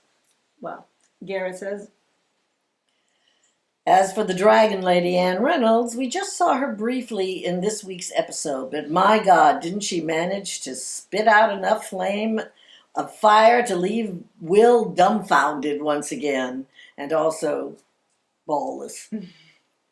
Just for a split second, I thought he was about to finally find his balls and give Anne a good roasting, but no, it wasn't to be. I'm really bored of Will and his defeated demeanor. It's been going on for several seasons now. And I'm saying, I feel sorry for Robbie Magasiva, because he's used to being playing the savior and everything, and he must feel, he must hate being so weak. His character has truly been on the decline. Besides rescuing Kaz when the van flipped over, he really hasn't had much, and I guess burying Joan. He's really been kind of just like moping around and not having any authority and kind of looking even dumb at times. Mm-hmm. David says, mark my words, Will's feud with Anne will end in the bedroom. And he's been pretty, adamant about it. And you know what? All I can say is I would be happier seeing him do it with Maury again over seeing him with Anne in bed. That's how much I don't want to see it. But speaking of Will, Rachel says, he's useless. He's the guard who does the paperwork and takes orders from the crazy lady. He does pass on information, but when he does, he just starts new fires instead of putting them out. He knows Anne wanted him gone. Big deal. He knew that before. Yes, he did. So before it was just a guess, now it's corroborated. So what? But the Vera fought for you. Shouldn't that count for something? Yes, but he really knows now that Anne is his enemy, which is another reason he'll probably end up in bed with her. But it's another reason that he should get a little more of his oomph back. Mm-hmm. Especially, he is the governor. He does have governor. a leg to stand on when it comes to well, actually, there was back. a siege done under his nose. He really should true. not be a governor anymore. But sieges happen. Do they? Yes, prison riots happen even Riot with a good versus governor. Siege. It's a little different. Let's talk about Miles for a second, shall we? I always this season, every time I try to talk about Miles, I get a little sad. Lauren says, I think that Vera is now keeping a closer eye on Smiles because of the way she pepper sprayed Judy last time. Most definitely, and she should. And she should, right? Rachel says, watching Miles is like watching a kettle ready to boil. I'm just waiting on her to boil over. And finally, Kathy. Next week's trailer shows another incident between Judy and Miles, but I think Vera will step in. Maybe this will be the tipping point for Vera, and she will finally put a stop to Anne and Miles before they take control of the prison. I'm looking forward to it. It's a little early for that, but maybe not. I mean, where are we now? Episode 7 it will be. No, it's... And Vera has been voicing her dissent, but not backing it up with enough action. Again, she does everything like a rogue She does operator. it sub rosa. Right, but I guess now because she understands that for now she doesn't have more authority than that, but there really needs to be more than that. But I am happy she's there kind of keeping an eye on things and dealing with things quietly. The women know they can at least turn to her, even if she's not the governor. So now to my other big letdown of this episode. I had been really looking forward to seeing Rita again, and I have to say I was really let down by the whole situation. I have a few problems, and you even added more in your emails with what was going on. It's one of those things, where it's like, it's too unrealistic, it's too this and that. So here are a few things that bothered me during that whole sequence. First of all, how did she get a bag, and what did she even have to put in it? I know it's a small part. Well, maybe she came with that when she was. They let her bring some of her things with a backpack, and she brought it. I'll take it. Okay. Eddie, who is a fucking boxing coach, this pathetic weak. She takes his phone. Oh, but why are they? Mommy, she took my phone. Seriously? I mean, he doesn't even know who she is. She has to explain to him that she's Ruby's sister. Why would he assume that she's this all-powerful boxing master that he should not, And then she takes his car. He's like, oh, I don't get that. Well, here's what I say. Also, in response to that, is that he didn't think that anything bad was going to happen to Ruby. No, that's fine. I'm not. Yeah. They actually explained that fine. They explained that other part maybe fine. That's why he was deferring to her, because he knew she was going to go help Ruby. That's all. All right, you're being okay. Jones and Morelli. I don't know. They're supposed to be threatening with their little takeout boxes and their napkin rings. I mean, it was a cute little funny moment, but it made the whole thing a lot sillier rather than scarier. The fight scene seemed unbelievable to me. It even kind of was comical with her saying, I'm just going to go give her a hug. The guy has a gun on you, but he's going to let you go give your sister a hug. Sure. Really? The whole thing was a letdown beginning to end.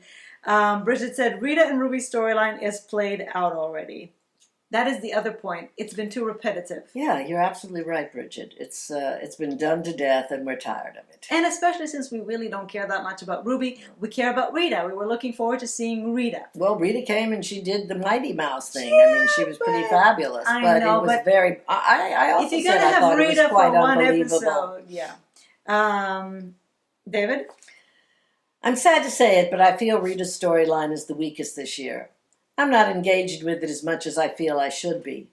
I don't feel like this was Leah's strongest work either. It felt like almost a dialed-in performance. We know she's got the dramatic chops. The moment Ray was killed on her wedding day proves she is more than capable. But this didn't feel as epic as I'd hoped. There didn't feel like there was much jeopardy. Mm-hmm. And that is the point. Mm-hmm. I'm going to put this down to... Because I have to say, though, I loved Leah. I thought she was wonderful. But I thought that the way that it was set up, it didn't have enough, it's kind of like it was deflated. Exactly. Yeah, I don't think it was Leah's. Because these guys are kind of Keystone Cops, and the whole that Rita's not going to be killed. Ruby wasn't going to be killed this time out. And I just think that the whole atmosphere was kind of comical. There was something comical about it. It was like one of those really bad cop shows from the 80s, or yeah.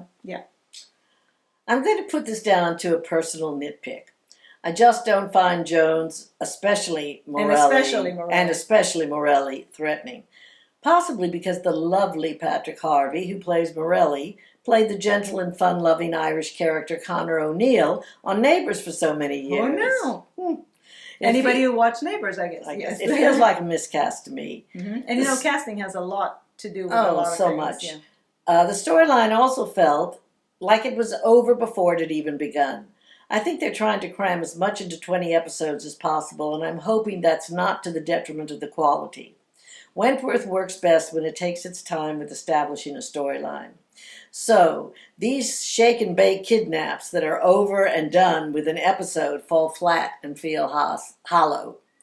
I've no doubt the payoff in Season 9 will be worth it, but for now, I'm relegating Rita into my meh list. I think, it goes to too much emphasis on storyline, too little emphasis on character, trying to do these showy things rather than give us a true moment with our characters, And they just wanted, I guess, because she wasn't available too much this season, they just wanted to get her off give her a good reason to be off and looking for her father, which will be the thing that will end up, probably getting her back. Well, and now she has a reason to come back to prison because she killed one of the guys. Killed one of the cops.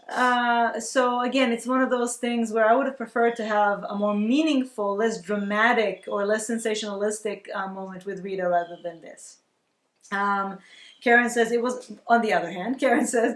fantastic to be able to see more of the wonderful Rita in action. I'm looking forward to seeing more of her kick-ass ways over the coming weeks. And I think that's the thing. We all love Rita and Leah so much that it just didn't live up to what we know. And thank you for reminding us, David, about her moment after Ray's death, because she really showed us what she could do and how, with no words, only a few minutes of her face, what she can do, and that's what I'm really She's a fantastic actress. And Lauren? Lauren says, I enjoyed seeing more of Rita again, but couldn't help but feel sad she basically has got herself into more trouble by A, shooting dead a cop. B, skipping out. Not to mention that Ruby is also potentially in trouble too by messing up her day out, which will screw her parole. I guess that means both Rita and Ruby will be in the prison long term throughout the end of Season 9. I'm of course predicting that Rita will be caught going to see her father and then be back in Wentworth before the end of the season. How will she explain shooting Morelli?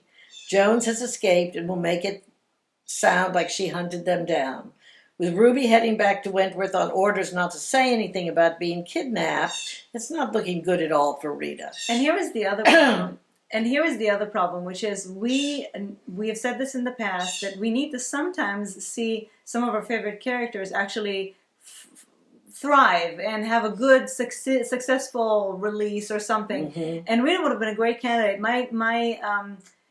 My only assumption as to why she has to be back in Wentworth is if they do want to have the ultimate Freak versus Rita showdown at some point at the highlight of Season 9. Mm-hmm. But otherwise, again, it's kind of depressing that all of our favorite characters have to... Because also then they sometimes the storyline is contrived in order to get them back in prison. Frankie so far is the only success. Yes, and Frankie is the only one that people are truly lamenting that she's not here with Bridget. But, again, listen... Nicole couldn't stay on the show anymore probably, or chose to go somewhere else, so that's fine.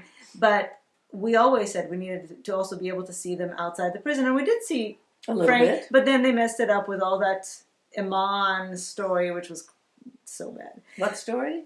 Oh, yeah. With okay, Diana says, I think we were all cheering at the thought of Rita charging in, throwing her fists around and rescuing Ruby. But it didn't go as she'd planned. An accident, the wrong move, a gun discharges. And for Rita, everything changes. We wanted Rita to be heroic, not on the run and tossing a gun into a river. Garrett? Well, first I have to say that Rita should be in the major leagues or something, because that throw into the water, Yes. she practically got it onto To the other shore, bank, for gosh sakes. Whoa, that's some arm. Garrett says, Leah Purcell kicking ass as Rita Connors was great to finally see. Which you've all said, and then it's always followed with a but. I wasn't really that bothered with Ruby being held hostage by Jones and Morelli.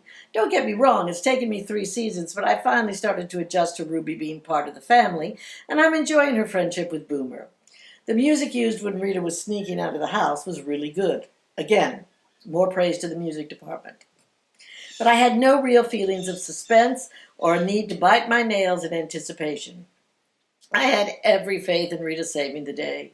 She loves her little kangaroo too much for anything to happen to her, even willing to take a bullet for her by protecting her against the shots Jones fired. Right. Agree totally. It seemed too easy. Kathy says, it was so good to have Rita back and doing her thing, kicking some ass and taking care of Ruby. I do have some issues, though. But who the hell do they have babysitting Rita? Did they hire an unemployed nanny? I was going to say the same thing. That's so brilliant. Do they know what Rita is capable of? That was so funny. Why didn't Rita just climb out the open bedroom window instead of sneaking through the house? I also was wondering that. And of course, can ice really unlock an ankle bracelet? Seems highly unlikely. Yes, but I know a lot of prisoners are probably going to try. Yeah. David says, Ruby, yawn, that is all. And finally, Lily says, now about Ruby. I'm joking. I still don't care and have nothing to say. Yeah. So actually, most of you are thinking that we're not going to see much, if any, left of Rita this season. This was either the last we saw of her, or we maybe see her at the end of the season being brought back to Wentworth. Again, I hope that by season 9 she had more time to be in the prison for us. Me too. Because she's lacking. She's missing. She's missed. Yeah. All right. Now, who would have thought it? For my favorite part, Joan, Vera, Jake, and Dr. Miller. Now, seeing Pamela raped like that is so much fun. It is. It truly does remind you of why you love her to begin with. What colors she can bring, how original an actress she can be. Why we loved her so much in the beginning. It was a delight to watch. Now, the best scene, as far as I'm concerned, of the episode was the Rorschach test.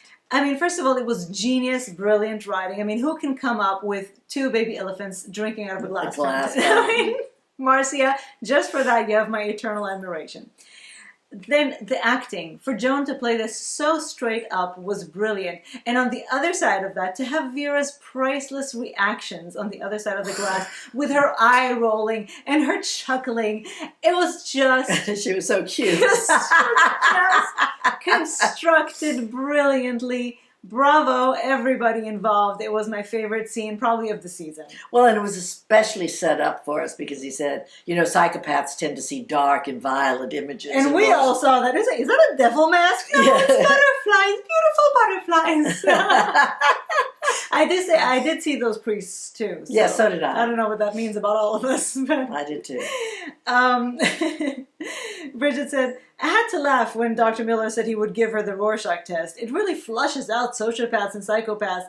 Oh, this is when I started talking to the screen. I said, what, Doc? You have no idea who you're in the room with. This is Ted Bundy, Jeffrey Dahmer, and Satan all rolled into one dumpling. Absolutely, and I think... well, he doesn't know her, I think Bundy especially, who was so charming, would be perfectly...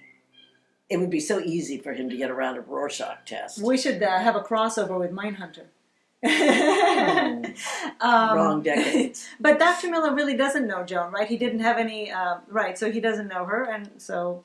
maybe not the best person. Maybe they should have brought Bridget in to have well, this. maybe somebody with no preconceived notions. Maybe, but I think that in order to know if she's feigning amnesia or not, you need to know who she was to begin with.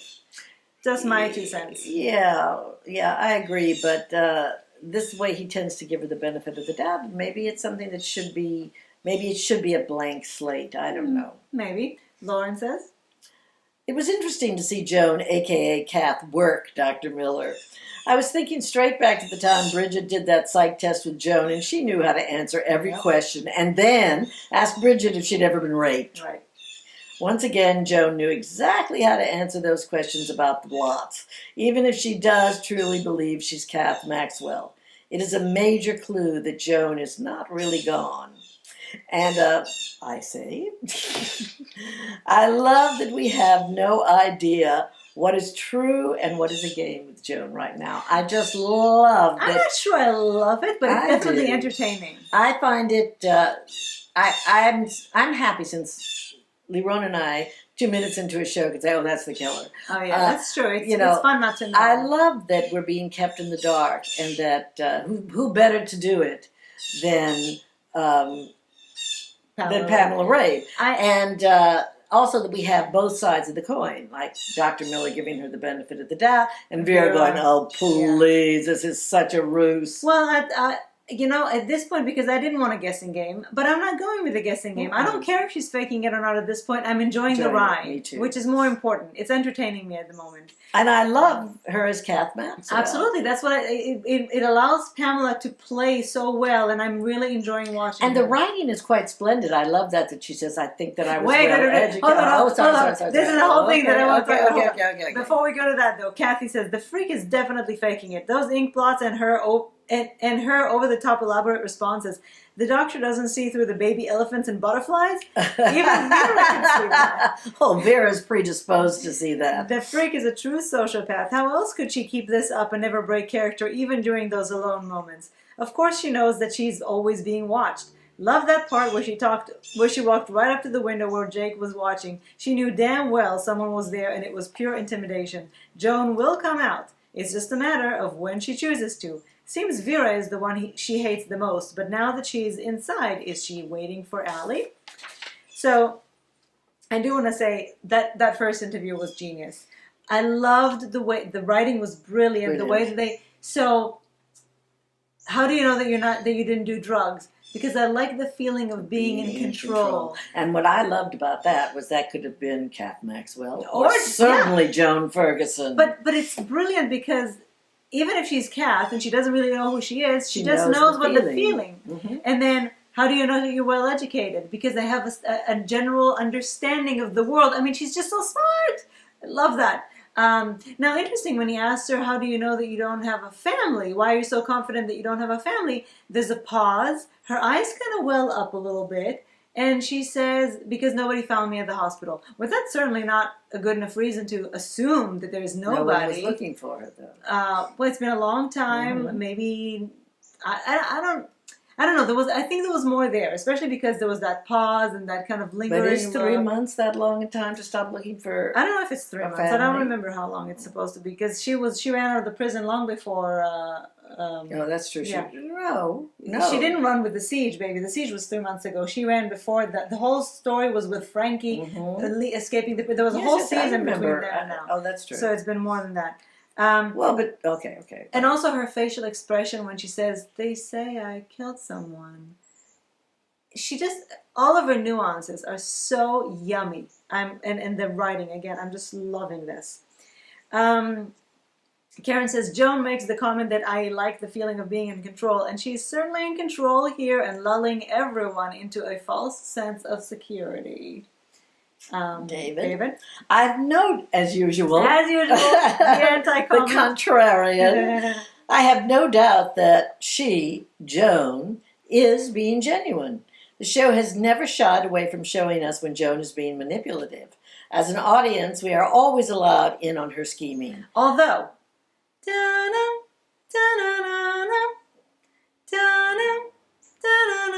that may have been our subtle clue. Maybe not.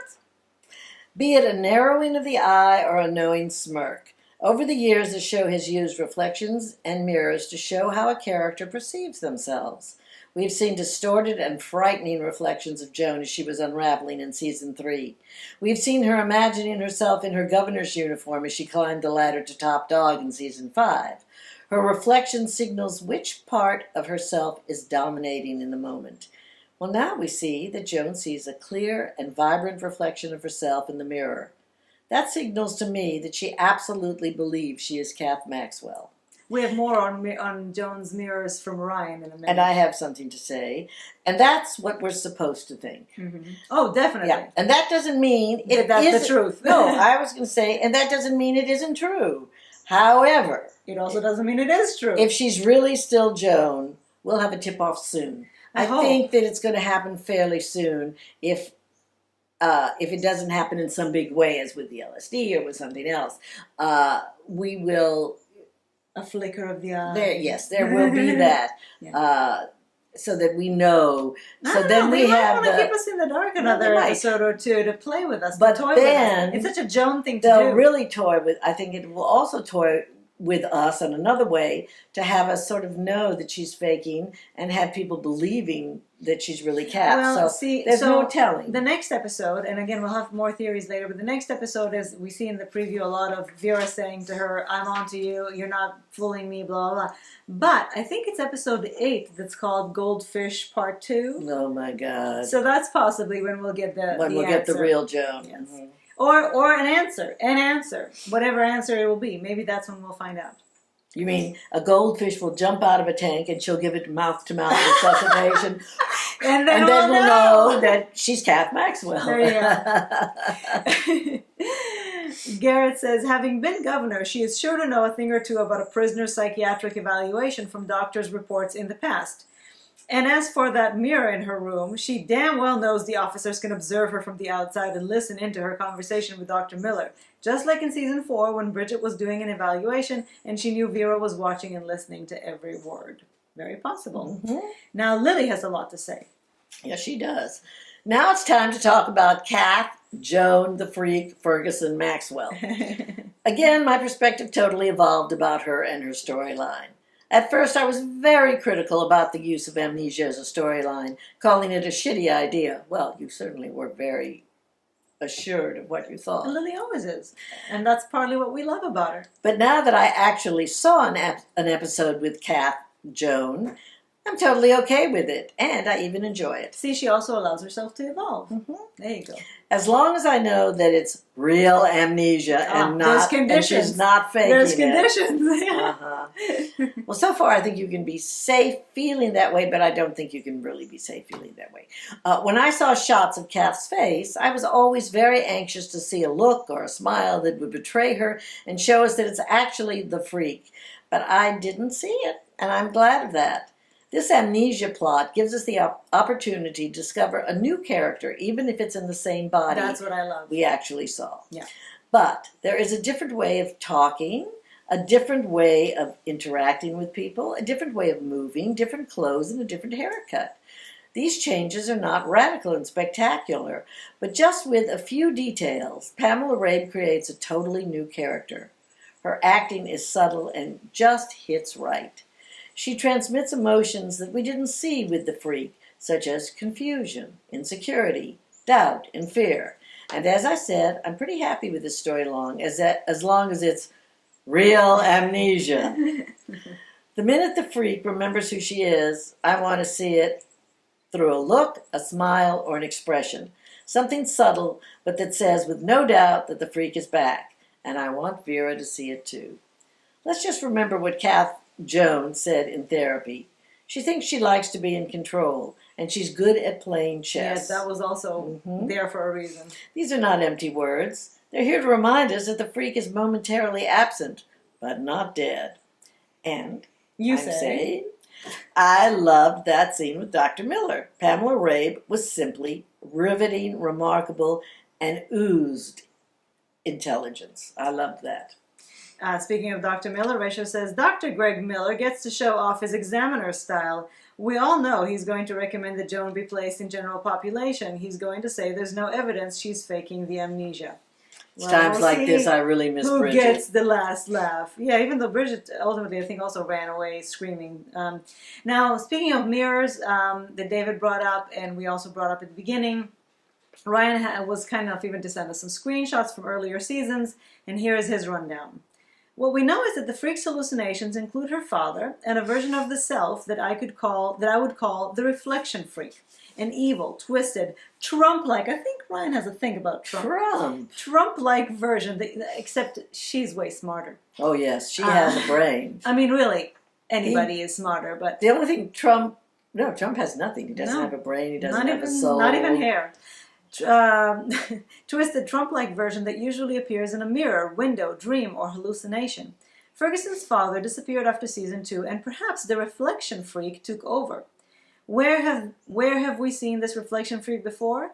I have tried to chart exactly where. We first see this reflection freak in season 3. See attached picture. She is looking away while her reflection stays staring at her. This was a subtle first indication of the freak's psychotic nature. Also, in season 3, one of my favorite scenes is when Doreen notices her in the background and a Freddy Krueger-like Ferguson says, "You laughed at me, called me a freak." The mirror position perfectly slants her face in a haunting way. Perhaps this was Ferguson's alter ego talking. We also, if you go back on Talking Teal's previous seasons, you'll see that we sporadically mention when she's seen distortedly in the mirror, including this earlier in the season when she's in her that little shack that she lives in, and you also see her in the mirror distorted.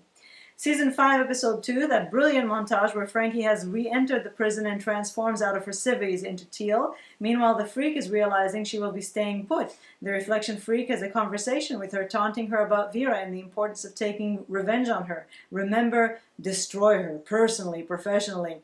From the ashes I am rising. Season 8, Episode 6, at the end of the episode, we see that she is looking at her reflection and all she's seeing is Kath Maxwell. The reflection freak does not make an appearance. The question is, did she bury the freak for good? Is this her journey to redemption now as Kath Maxwell? Remember, Kath Maxwell was the last top dog of the original Prisoner series. Yet notice, Joan never introduces herself as just Kath, rather Kath Maxwell. I noticed that too. She never just says, "Don't call me that, my name is Kath." She just says, "Kath Maxwell, Kath Maxwell." It's never just Kath, it's Kath Maxwell. To me, what would be brilliant, because Kath Maxwell was the last top dog of Prisoner, if she is just completely Kath Maxwell and will remain so to the end of season 9. And become the top dog. Yes, and being a very benevolent top dog even. I don't know. I would love for Pamela Ray to be able to play a completely different character that way. I would love it myself, but I just don't see that it's going to happen. So one of your favorite scenes this episode was of Jake and Joan together. And Garrett says, "The most enjoyable scene of the show was when Jake paid a visit to Joan, putting on a tough guy assertive front, while really he was literally shitting himself." David says that Jake is absolutely the most scared that Joan is lying. I think he's making a mistake poking the bear, though he is starting to see that maybe Joan really is telling the truth, and that suits him just fine. I do think he needs to avoid contact with her as much as possible, though, because anything could trigger Joan's memory to return at this point, and that's true. What Diana says is, "I laughed when Kat's reaction to Jake's 'leave my family alone' was to recommend he book an appointment with Dr. Miller. He's very capable." Again, I had to think back over the scene. The audience is with Jake, so worried about the potential of Ferguson, but obvious, Kath only sees an extremely stressed and seemingly delusional man babbling at her, Yeah, that was pretty much. I mean, Jake had very little to do generally this season, besides again that earlier episode with Vera. So I think that there is more coming with him. And finally, Vera and Joan, interesting, or Kath, interesting dynamics there. I didn't know that Vera would be so staunchly on the "she's faking it" camp. She's basically being the voice of the audience, I guess. I'm not surprised.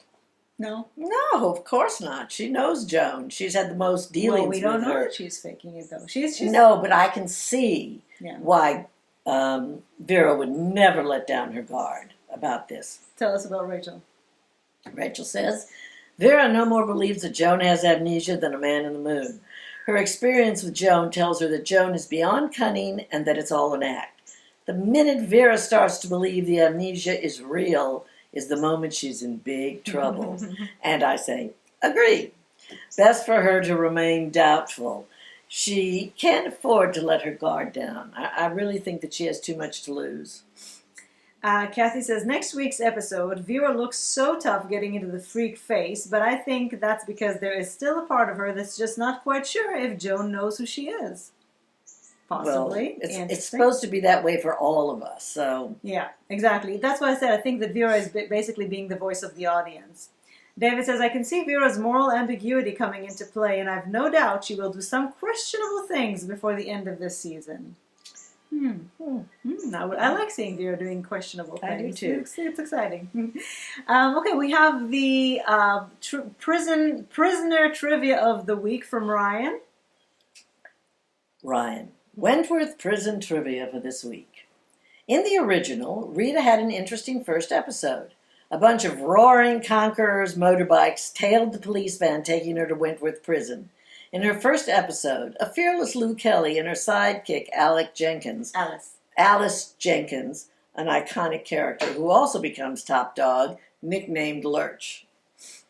In the original, an amnesia storyline was played out by B. Smith. For a short time, B. Smith was transferred to Barnhurst, and it's where we first met Maury Winter. At Barnhurst, Maury drugged B, which was a big accomplishment considering how anti-drug B was. After beating and threatening Maury, B was then transferred back to Wentworth. On her way back, B was involved in a car accident and she temporarily lost her memory. Much more boring, I think, than having it be the freak. Oh, yeah. Well, that was a more classic soap type show. Thank you, Ryan. Thank you, Ryan. We love those. All right, predictions, theories, and deaths. Because you all seem to be thinking, you know what, there hasn't been enough death yet. I'm not on that camp, but many of you are. So, let's start with Lauren? Karen. I don't have Karen. Lauren, sorry. Let's start with Lauren, shall we?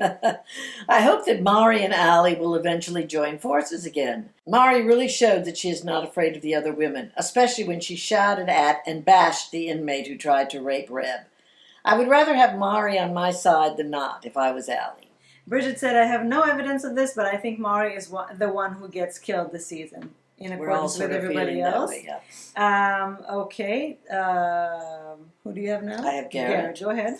In the original Prisoner, there was a shocking scene where Lou Kelly and her crew killed an inmate named Eve Wilder, a scheming, two-faced character that had the appearance of butternut melting in her mouth, by hanging her in the recreational room in front of the other prisoners for lagging, among other things. I have this worrying feeling Wentworth may decide to honor this prisoner scene with Lou Kelly having Maury as her victim with the knot around her neck. Well, we've already seen a hanging with Ferguson. I don't think you can do another hanging scene. My reaction to Maury being hung is no. Maury, yes. Yes, sorry. There's no... David says, Joan will somehow ingest, we've already heard that from somebody else, but Joan will somehow ingest one of Maury's LSD hits, and this will unlock the freak. It is known that LSD has a powerful effect on Alzheimer's patients. This has also been foreshadowed by Miller asking Joan if she had ever taken drugs. Garrett has two other theories. The one you will read out. Mm-hmm. That homeless guy Joe attacked her and was later found with her money. Didn't include those fake passports. Where are they? I just assumed he threw them away because they had no use for him. But I also wondered about that at the time, yeah. Me too. Where are they? A possible blackmail plot for Joan involving Anne Reynolds to retrieve them? Help with an escape and the abduction of baby Grace?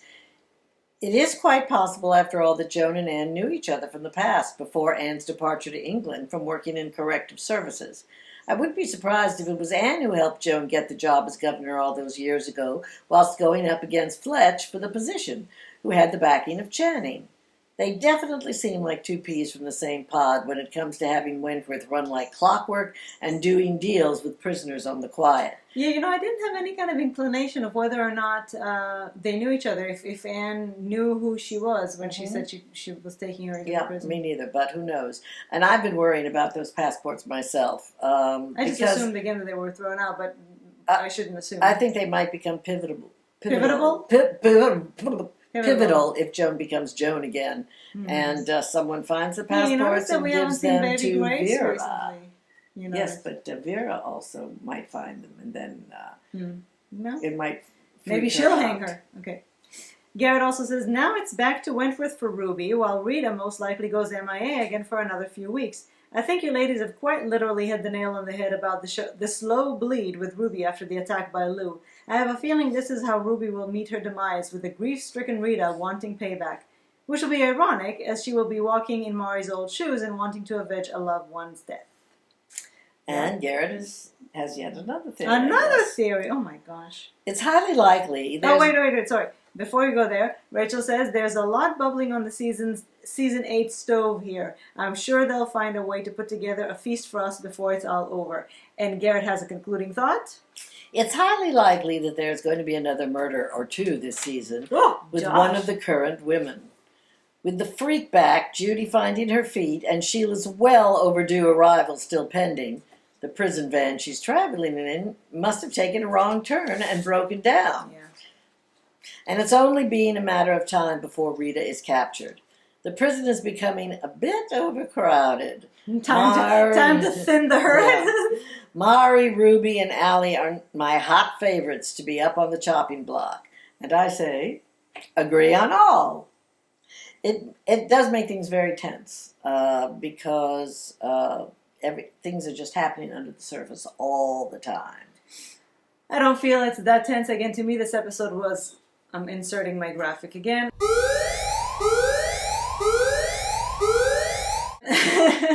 I just didn't know what to make of this episode. I think it's kind of a little bit all over the place. Yes, no focus. I'm waiting for it to coalesce. Go somewhere, yeah.